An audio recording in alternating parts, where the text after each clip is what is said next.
ಇನ್ನು ಪೋಕ್ಸೋ ಕೇಸ್ನಲ್ಲಿ Mallikarjun ಮುತ್ಯಾಗೆ big shock ಎದುರಾಗಿದೆ. ಮಲ್ಲಿಕಾರ್ಜುನ್ ಮುತ್ಯಾ ಜಾಮೀನು ಅರ್ಜಿಯನ್ನ ತಿರಸ್ಕಾರ ಮಾಡಲಾಗಿದೆ. ಯಾದಗಿರಿ ಜಿಲ್ಲಾ ಕೋರ್ಟ್ನಿಂದ ಬೇಲ್ ಅರ್ಜಿಯನ್ನ ತಿರಸ್ಕಾರ ಮಾಡಿ ಆದೇಶವನ್ನು ಹೊರಡಿಸಲಾಗಿದೆ. ಜಾಮೀನು ನೀಡದಂತೆ ಸರ್ಕಾರಿ ವಕೀಲರ ಪ್ರಬಲ ವಾದವನ್ನು ಮಂಡಿಸಲಾಗಿತ್ತು. ಜಾಮೀನು ಸಿಗುವ ವಿಶ್ವಾಸದಲ್ಲಿದ್ದಂತಹ ಮುತ್ಯಾಗೆ ಇದು ಭಾರಿ ಆಘಾತ ಎದುರಾದಂತಾಗಿದೆ. ವಿಚಾರಣೆ ವೇಳೆ ಮಲ್ಲಿಕಾರ್ಜುನ ಮುತ್ಯಾನ ಮೊಬೈಲ್ನನ್ನ ಜಪ್ತಿ ಮಾಡಲಾಗಿದೆ. ಮೊಬೈಲ್ ಜಪ್ತಿ ಮಾಡಿದ್ದಾರೆ ತನಿಖಾಧಿಕಾರಿ ಶರಣಗೌಡ ನಾಮಣ್ಣವರ.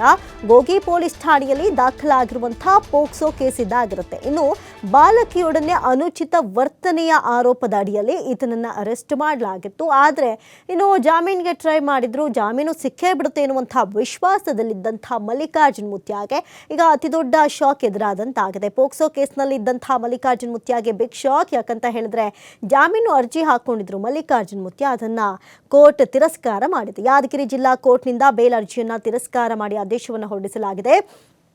ಜಾಮೀನು ನೀಡದಂತೆ ಸರ್ಕಾರಿ ವಕೀಲರು ಪ್ರಬಲ ವಾದವನ್ನು ಮಂಡಿಸಿದ್ರು. ಅದರಲ್ಲೂ ಕೂಡ ಬಾಲಕಿಯ ಜೊತೆ ಅನುಚಿತ ವರ್ತನೆಯ ಆರೋಪದ ಅಡಿ ಈ ಒಂದು ಪ್ರಕರಣವನ್ನು ಇದೀಗ ಎದುರಿಸ್ತಾ ಇರುವಂಥದ್ದು ಮಲ್ಲಿಕಾರ್ಜುನ್ ಮುತ್ಯಾ. ಇನ್ನು ದೇವಮಾನವ ಅಂತ ಸ್ವಯಂ ಪ್ರೇರಿತ ಅವರೇ ಹೇಳ್ಕೊಂಡು ದೇವಮಾನವ ಅಂತ ಹೇಳ್ಕೊಂಡು ಓಡಾಡ್ತಿದ್ರು ಬಹಳಷ್ಟು ಜನ.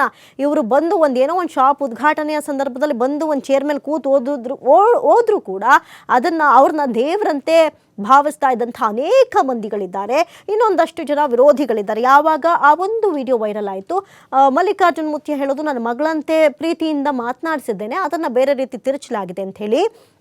ಇನ್ನು ಆಕೆಯ ಪೋಷಕರು ಕೂಡ ನಾವು ಅಲ್ಲೇ ಇದ್ವಿ, ನಾವೇ ವಿಡಿಯೋ ಮಾಡಿರೋದು, ನಮಗೇನು ಅದರಲ್ಲಿ ಕೆಟ್ಟು ವರ್ತನೆ ಅಂತ ಅನ್ನಿಸ್ತಾ ಇಲ್ಲ ಅಂಥೇಳಿ. ಆದರೆ ಇದೇ ಒಂದು ಮಗುವನ್ನು ಯಾವ ರೀತಿಯಾಗಿ ಮಾತನಾಡಿಸ್ಬೇಕಿತ್ತು ಅನ್ನೋದು ಹಲವರ ಪ್ರಶ್ನೆ. ಇದೇ ವಿಚಾರಕ್ಕೆ ಸಂಬಂಧಪಟ್ಟಂತೆ ಅನುಚಿತ ವರ್ತನೆಯನ್ನು ಹಲವಾರು ಜನ ಖಂಡಿಸಿದ್ದಾರೆ. ಇದೇ ವಿಚಾರಕ್ಕೆ ಸಂಬಂಧಪಟ್ಟಂತೆ ಪೋಕ್ಸೋ ಕೇಸ್ ದಾಖಲಾಗಿತ್ತು.